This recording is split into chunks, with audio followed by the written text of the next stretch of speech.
Well, first of all, I'd like to start off this afternoon by saying that I am thinking of and praying for the victims of the shootings that happened in our city just in the past 12 hours. It is disheartening that we as a city must come together in this manner, especially after a day filled with celebrations and Independence Day festivities.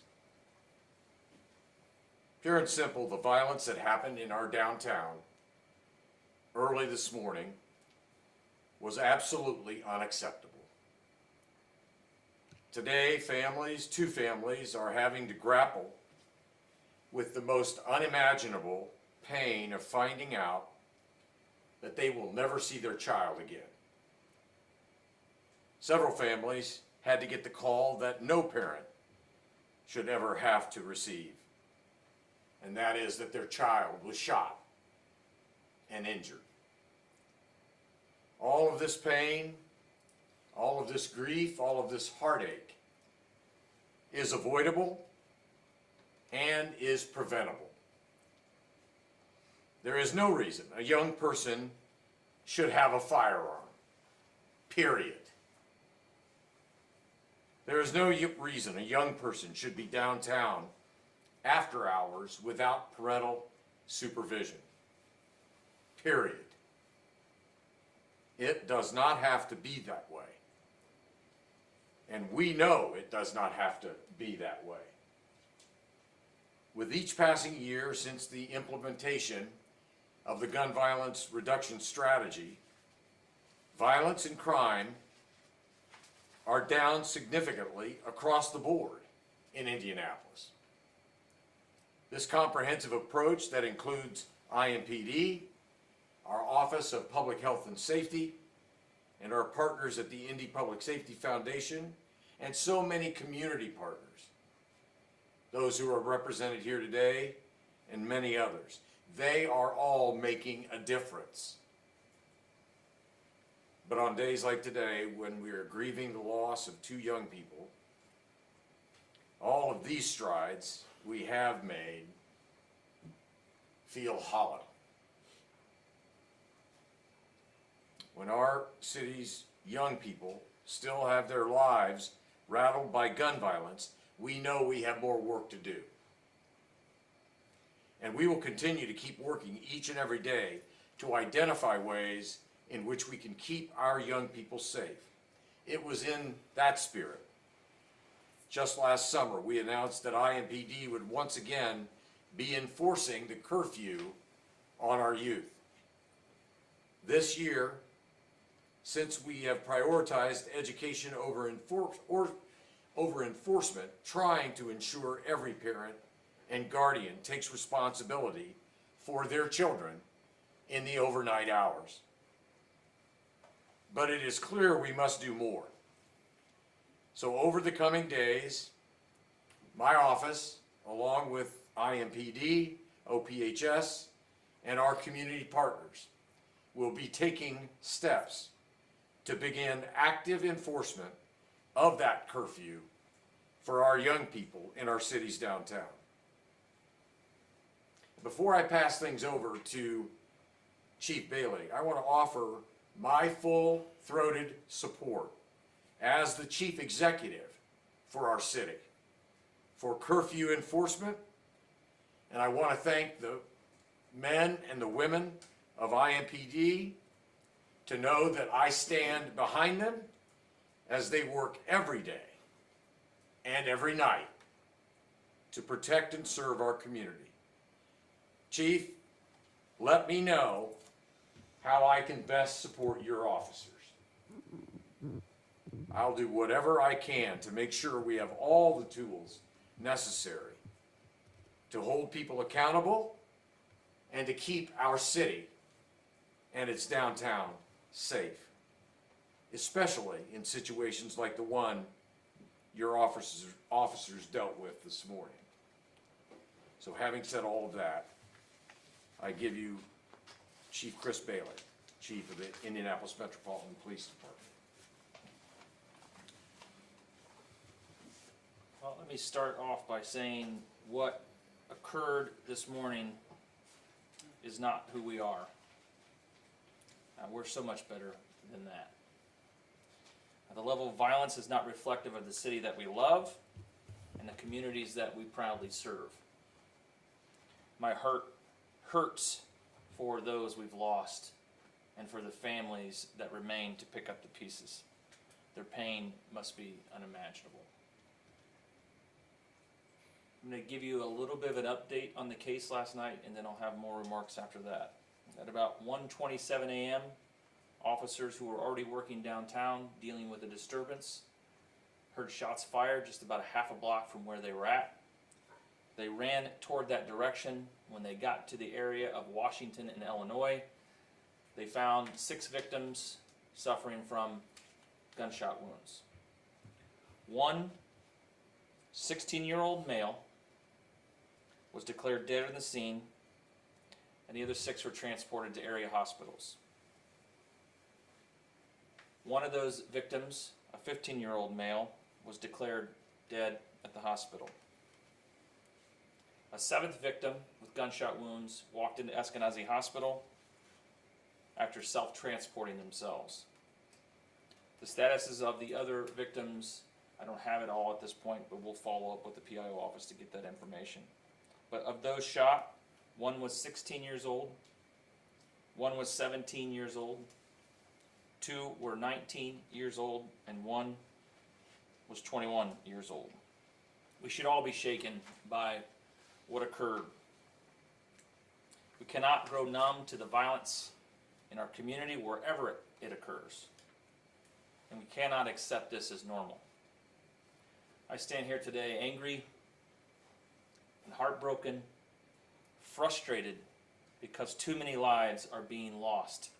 Too many families are grieving, and too many young people are growing up around violence and trauma. But I also stand here with even more determination to solve this problem. I was down there last night.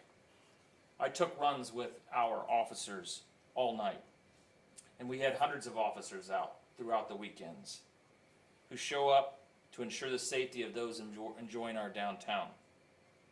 And I appreciate their willingness to protect our city, and they are equally as frustrated as all of us are right now. They ran toward danger again. As others were fleeing the gunshots, our officers ran toward them. They are the best of us, and I'm proud of their courage and commitment. But what I saw downtown, what I've seen downtown over the last few weeks, is absolutely ridiculous. Lawlessness, disrespect, reckless behavior of people of all ages is not something we should expect. I watched as bottle rockets were shot from the top of parking garages onto community members below, as Roman candles were shot over people's heads as the fireworks were going on Monument Circle. I saw people openly using narcotics, partying in parking lots, fighting, all the while our officers chasing them around downtown. Hundreds of young people, some wearing masks, wearing clothing that's not fitting of a 90-degree day, backpacks flung on backwards for easy access to their weapons or their fireworks. And this just wasn't kids. These were young adults, and adults that should know better, should know how to act by now. And let me say this as clearly as I can. If you're coming downtown to engage in this kind of lawlessness, you are not welcome. Stay home or go home. We are done with this behavior. We will use every tool at our disposal to enforce the law and save lives. because that's our priority, the preservation of life. People have the right to come downtown. I want them to come downtown. It is the engine of our state. But I want them to leave the same way that they came. Safe and unharmed. I said this early this morning, we can't do this alone, and I'm so thankful that it took no effort whatsoever to make phone calls today, to have these community people with us, standing up here with us, behind us, because they care about our kids, they care about our community. It did not take any effort at all for them to be standing here with us. We cannot do it alone. We're not going to accomplish our goal just by enforcement. And none of us want that.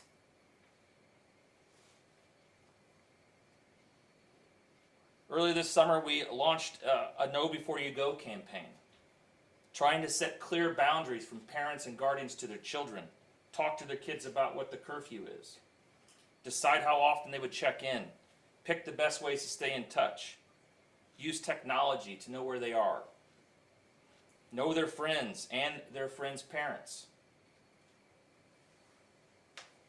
We need our parents and guardians to speak up, to take charge, to be nosy. In some of those cases, I'm not so unaware that sometimes parents work and the kids are left to fend for themselves because they have to survive. I'm not aloof to that.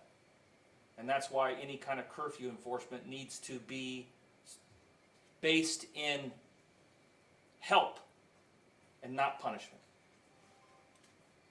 Taking someone to the Family Justice Center, watching them go in the door and then out the back door is not going to help anyway. It's not going to help families. It's not going to help those kids.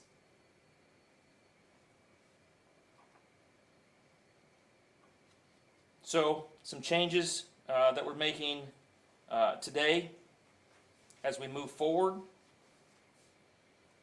We are adding camera technology to strategic locations throughout downtown that have been identified as areas of concern over the last couple weeks.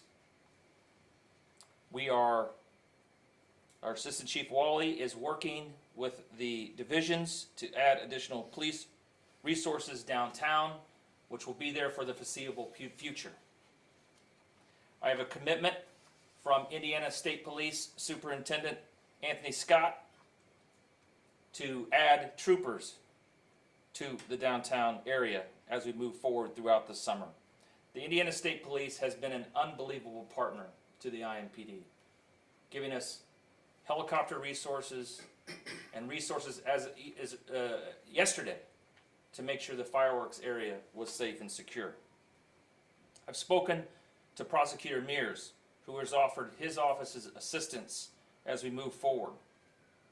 I've directed our officers and detectives in every single probable cause to seek stay-away orders for the Mile Square for anyone charged with crimes of violence, weapons violations, or disorderly behavior, or repeat offenders that we have run into multiple times in the area. We will be working with the council over the next couple weeks to update ordinances related to food vendors and food trucks, which are a constant source of issues, especially after the bars close at 3 a.m. And we are actively engaging with business owners, especially the owners of those surface lots who over the last few weeks have been problem points, sources of violence and shots fired, disorderly behavior, kids jumping from car to car to car to car on people's cars that aren't theirs, with little to no oversight from the people who operate those lots. And as the mayor said, we will be engaging with our community, the OPHS, family court over the next several days to establish a process for increased curfew detentions. And with that, I'll turn it over to one of our community partners who's doing outstanding work in the community, whose work every single day is making a difference, is contributing to the reductions that we see, but we all recognize that there's still more work to do, and he is committed to working along this police department and, more importantly, the community to continue to make that progress. Kareem Hines of New Boy Mentorship, good morning or afternoon. Thank you for being here. Thank you, Chief.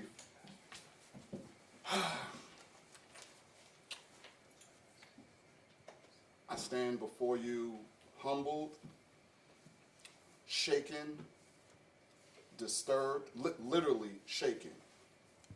I feel like it's an out-of-body experience to be in this situation on a Saturday morning that I was looking forward to enjoying with my kids.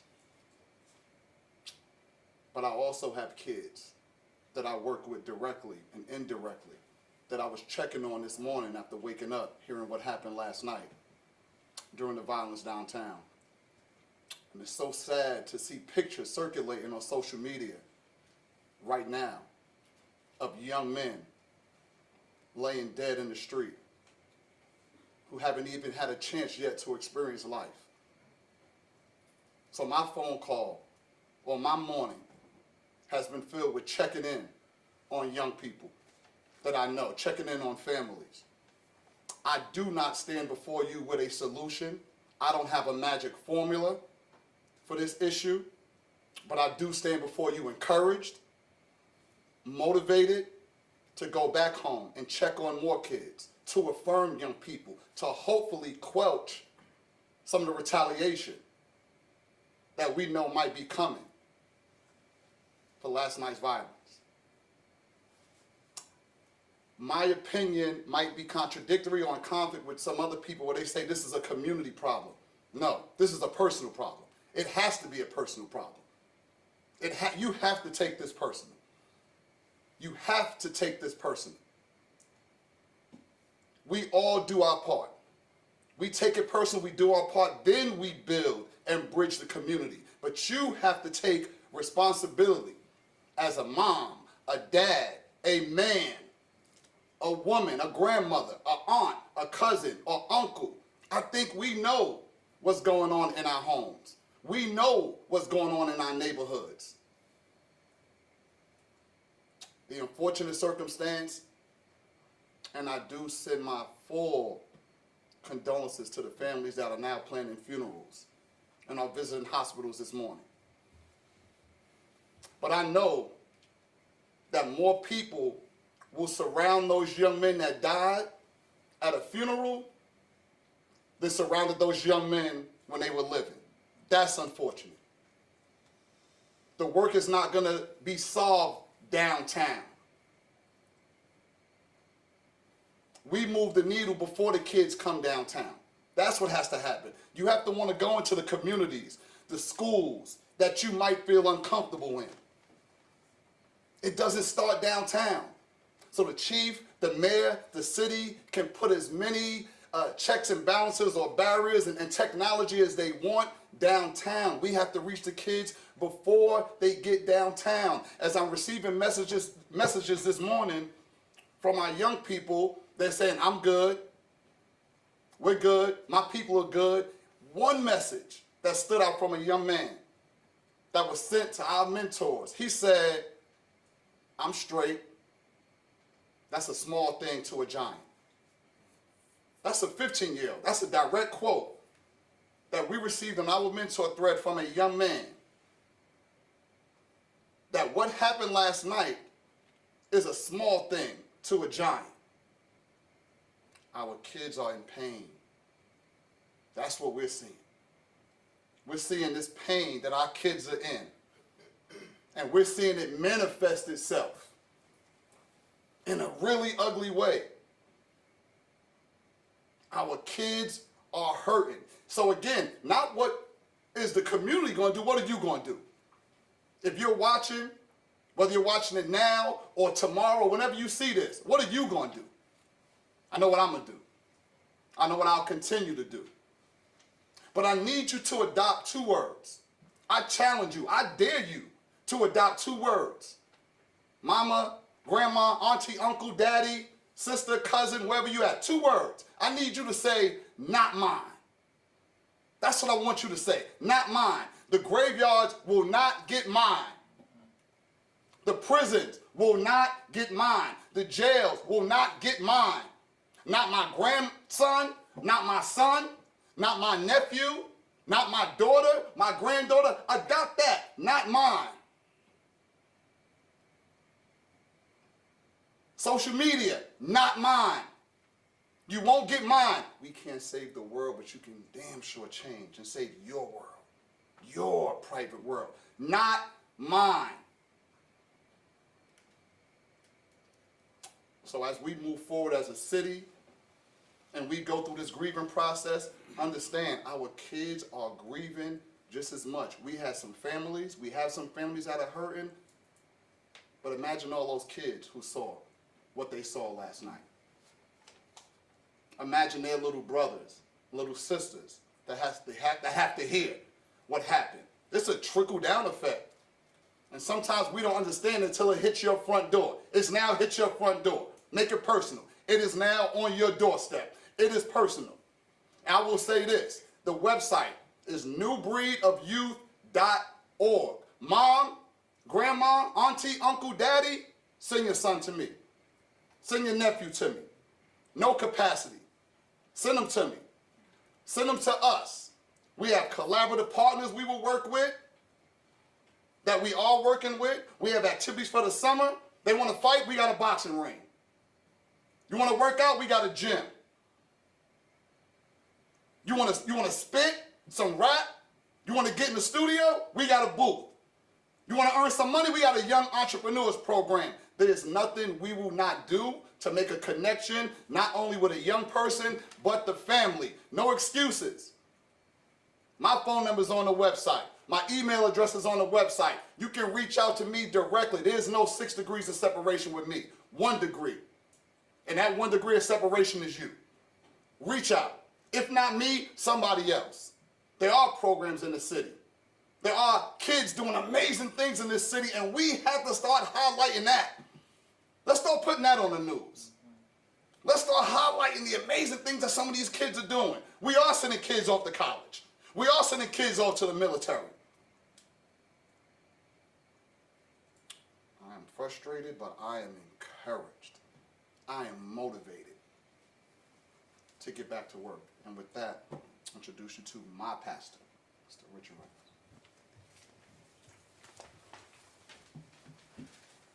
Thank you, Kareem, for those passionate words.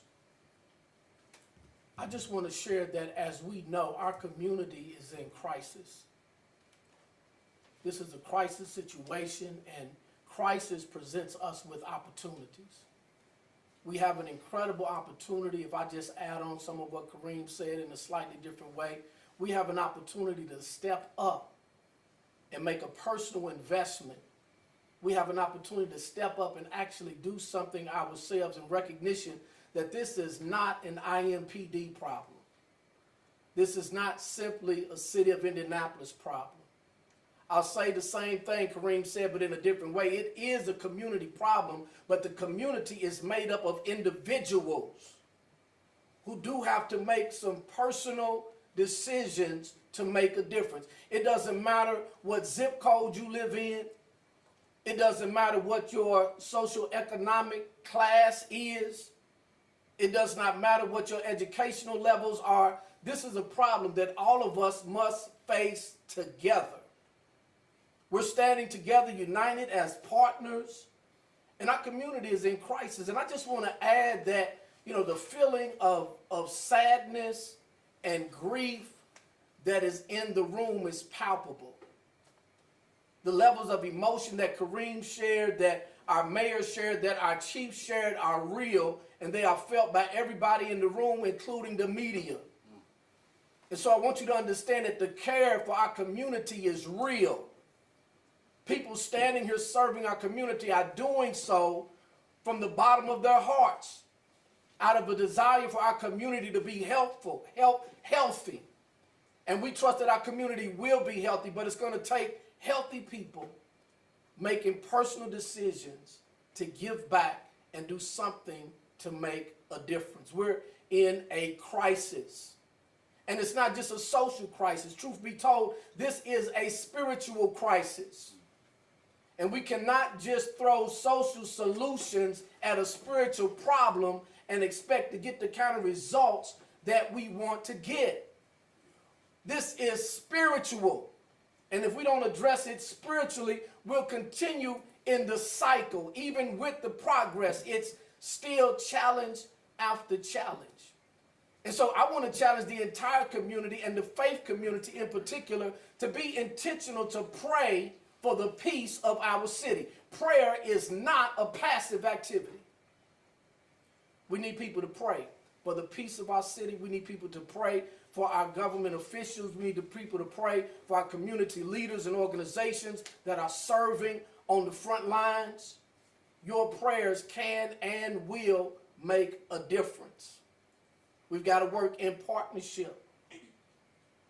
And parents, I want you to know that you are the most important part of that partnership. I know some of you are feeling overwhelmed.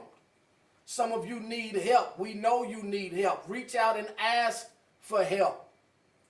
Reach out to our organizations. Reach out to our churches. I pastor New Revelation Christian Church. We lead Crown Mentoring Program here in the city. Reach out and ask for help. There are people who have dedicated their lives to helping our community. Get the help that you need. Don't be embarrassed. You know whether or not your child is doing what they're supposed to be doing. You know before anybody else knows whether or not your child is out of control. And if you need help, get the help that you need. Indianapolis is a community that cares. And everyone speaking today cares for our community.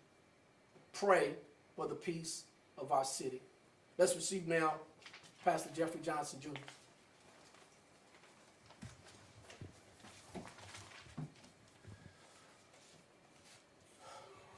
Good afternoon.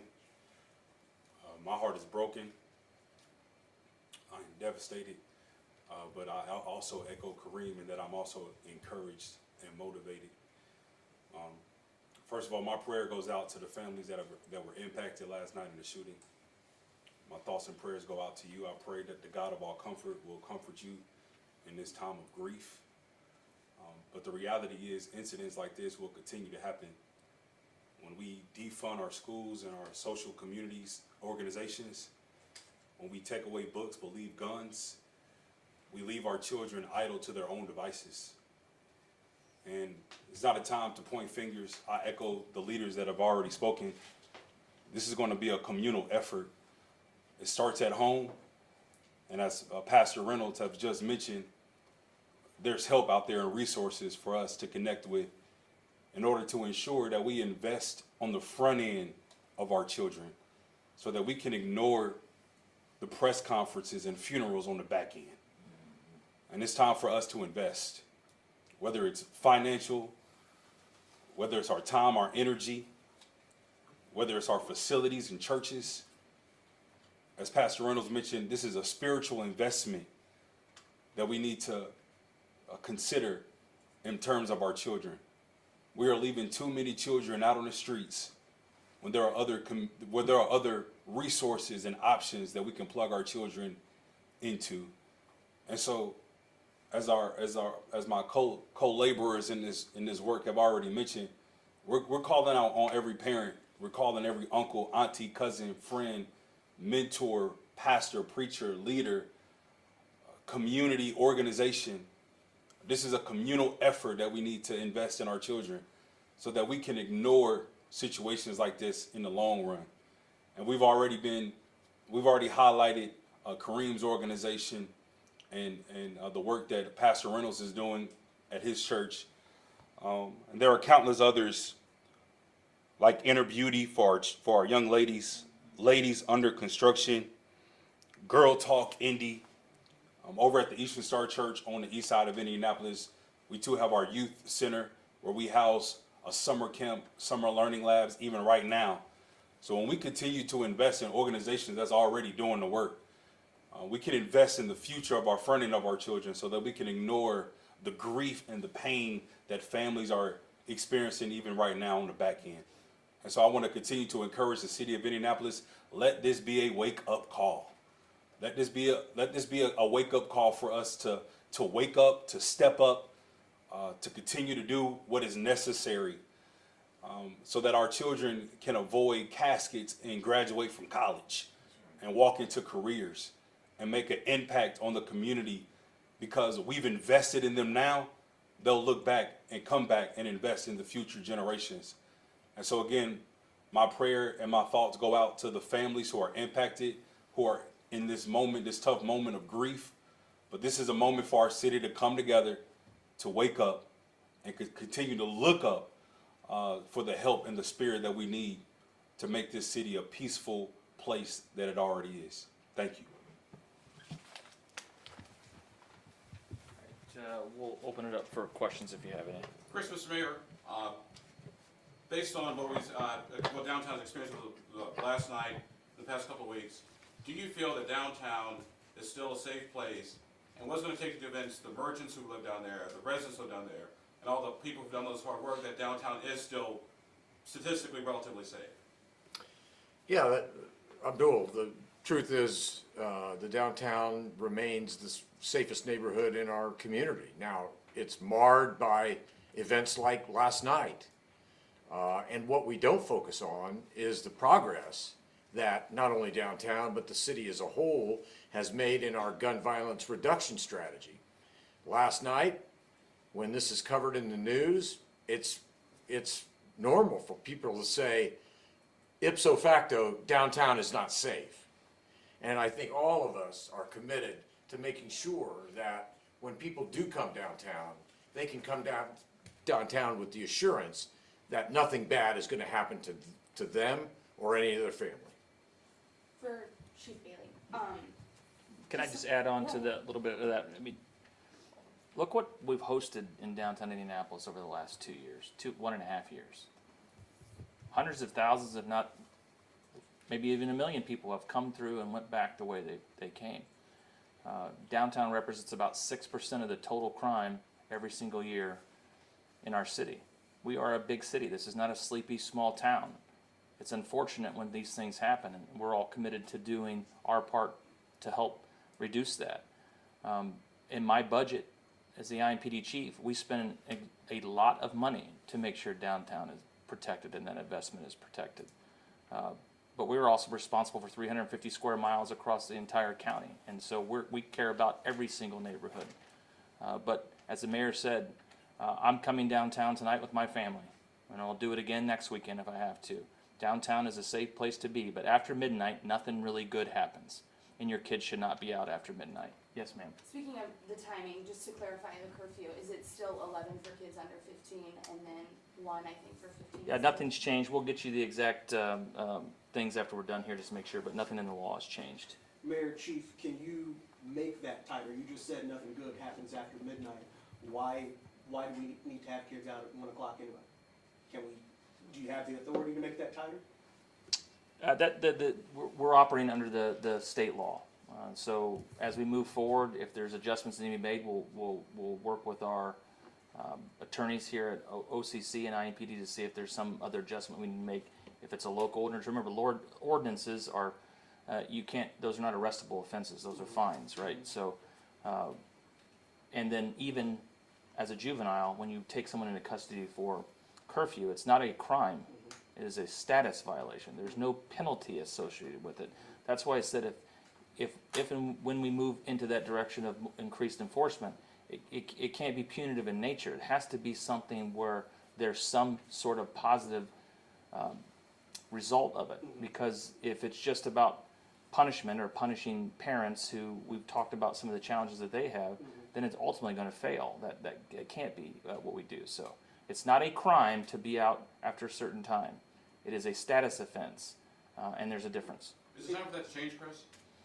I don't know that criminalizing it is the answer. We made at least 11 arrests that I know of for criminal violations before this happened. So our officers aren't afraid to make those criminal arrests when necessary. Like I said, I don't see a lot of value in perpetuating juveniles through the criminal justice system. There's very little, in my opinion, help that they get by entering the criminal justice system. And that's not a dig at the courts or Marion County. It's just a fact of the matter. That's why we are part of a diversion program for low-level offenses of juveniles, so that we can divert someone to the Boys and Girls Club of Indianapolis, so that when they make a mistake as a juvenile, we don't create a future criminal, that we give them opportunities to be better and improve. That's what Kareem's doing. That's what OPHS is doing. That's what the pastors are up here doing. So many others that are doing the work. But now, in my conversations with Prosecutor Mears, we both agree that there are some people under the age of 18 that just have to go to jail, and those individuals will. Weapons violations, crimes against persons, shooting people, shooting guns into the air, those are individuals that we have to deal with, and we have to deal with them pretty harshly. This prosecutor, our detectives, have not shied away from charging juveniles as adults for the crimes that we are allowed to do. Is it something that anybody enjoys? Absolutely not. But some of our kids act like adults, and they're going to have to be treated like adults. Have there been any arrests yet? Hold on one second. Sorry. Did you have a question? Yeah, I did. Do you think it's necessary or possible, for like the young, the minors who have guns or committing crimes to hold their parents accountable for some of their crimes going forward? I failed to mention that in my remarks. That's one of the other conversations that we've had, that I'll have with the prosecutors as days go by. I know these are probably not easy cases, but neglect of a dependent is a potential charge. Contributing to delinquency of a minor is a potential of those charges, but they'll probably be very difficult to make. Those are decisions that are made at the prosecutorial level, not at our level. Something we have to explore in certain circumstances, but as we all said, is it the right thing to do to charge a parent who is working their second job and their kid goes out and comes downtown against their knowledge, jumps on the bus and comes downtown? I don't know that that's the answer in every circumstance. Are there some that are contributory? Absolutely. I lost count of how many adults that I saw pull up downtown last night and just drop 5 or 6 kids off and then drive off into the sunset. I had to go up to cars on the circle where there were parents sitting in the car and say, do you realize what just happened in the circle? You need to get your kids wherever they are, and this was 11:30ish, get them in this car and take them home. 2 different sets of parents sitting there waiting as their kids wandered around downtown Indianapolis. We can't do that. We just can't do it. You can't be that aloof to what's going on around you. Chief, were there any arrests? And then I got another question. In the particular shooting case, no, that case remains active.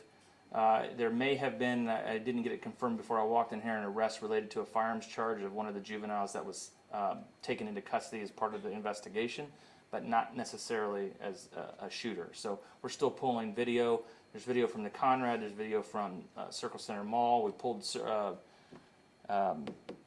public safety camera video, but that's all still being gone through. The detective is at some point going to have to get some sleep, but they're working through all that. Chief, could you speak a little At bit? some point you said, we heard 20 arrests. Was that just from different things that happened? Yeah, that was the information going around, maybe additional outside of downtown, but I think that Drew confirmed at least 11 from last night for charges ranging from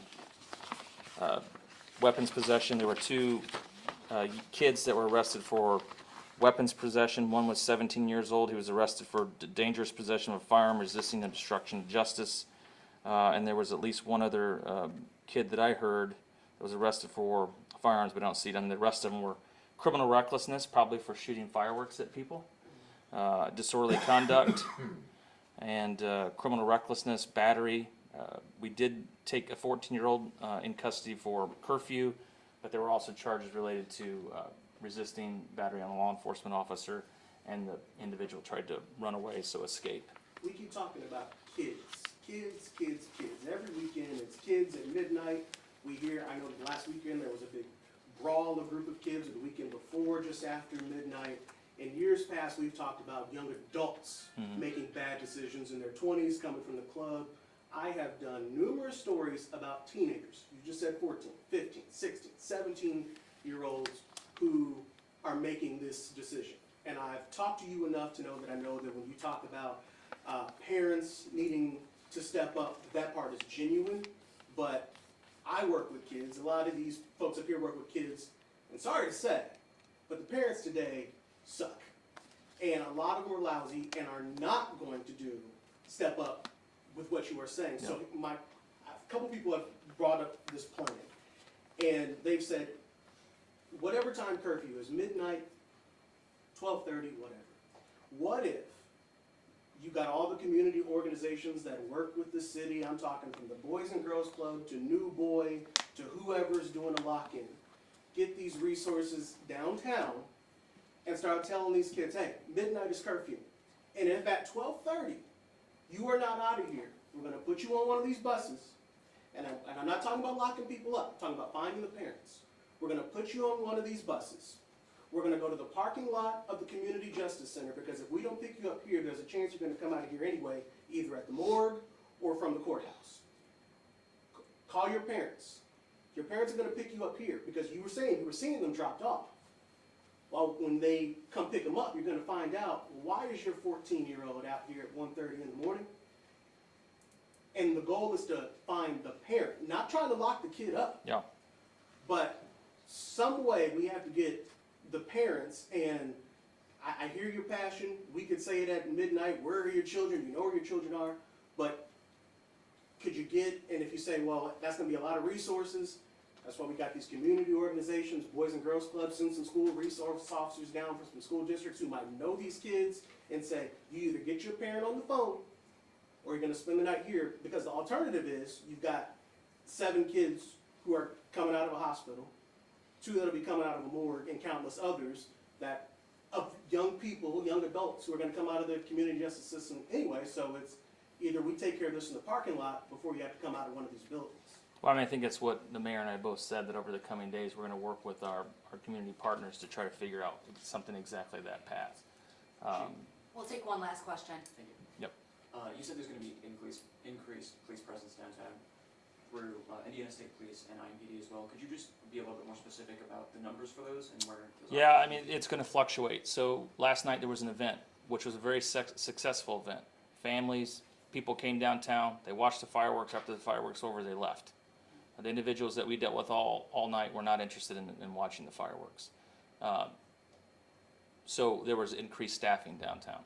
On a regular Saturday night or Friday night, we run what's called special event teams downtown, usually 2 or 3 of those. We have to make sure those are filled. Our officers are working a lot of overtime and have for a considerable amount of time. So getting people to voluntarily work those overtime shifts is getting more and more difficult. So since Chief Wally is working with the both divisions, both operations and investigations, to make sure everybody in our department knows this is an all skate. For events, all these things, it's not just gonna be on the backs of our operations uniform officers. We're gonna get detectives out, we're gonna get administrative personnel out into the field, so we can make sure that that downtown in every neighborhood, because if something happens down here, significant like that, then we have to draw resources from every other neighborhood. And that's not fair to those neighborhoods. But this is where the people are, you're right. I said it last night on TV.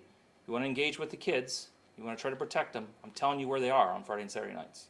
I told you where they are.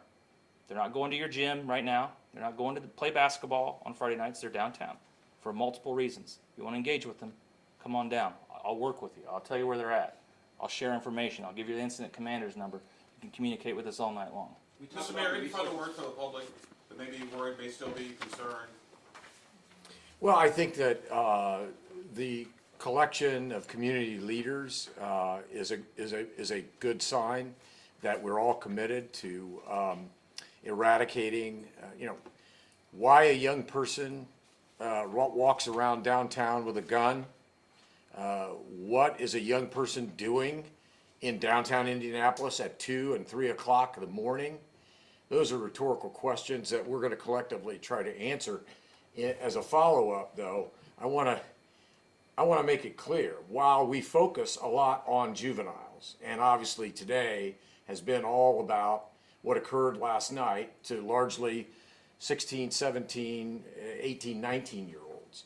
But the truth is also, in the city of Indianapolis, the number of both criminal homicides and non-fatal shootings occur between the ages of 30 and 34.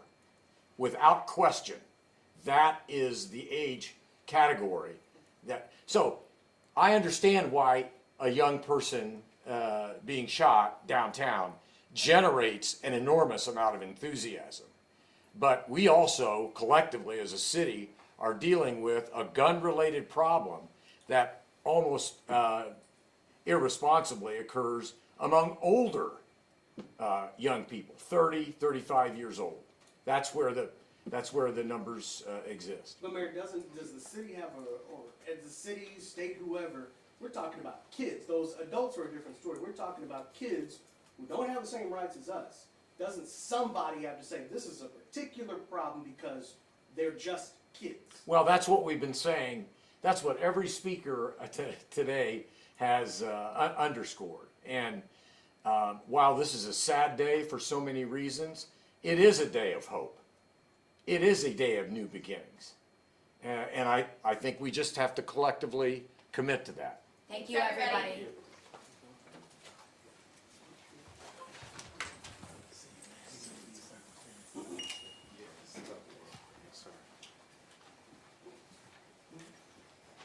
Hey, Mr. Police Chief?